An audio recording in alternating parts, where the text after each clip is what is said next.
Welcome to my new blog post 31. In this blog post, I'm going to discuss about project operating environment. So let's start. So project actually exist and operate in environments that may have an influence on them. These influences can have a favorable or unfavorable impact on the project.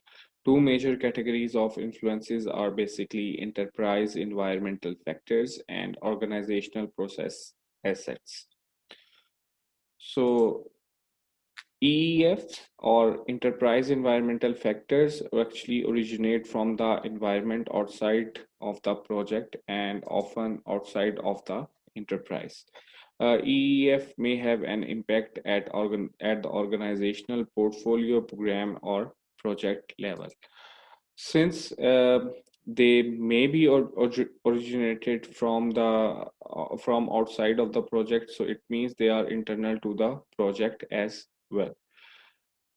Now, the OPAs or organizational process assets, these are actually totally internal to the organization, and these may arise from the organization itself, a portfolio, a program, or another project, or a combination of these. So internal OPAs also consist of corporate knowledge base in which the various information which is related to the projects are actually stored.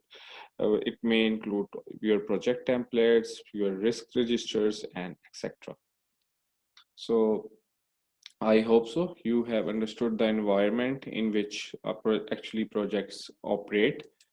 So let's come towards our star question. So a project manager who is working on a construction project, government policy about the price of cement is actually changed, and project manager is dealing with what kind of influence. We have this information, and your options are influence.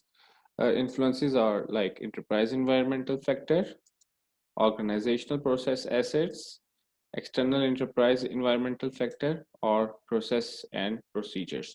Answer lies in the video, and please do not forget to answer in the comment section of this video.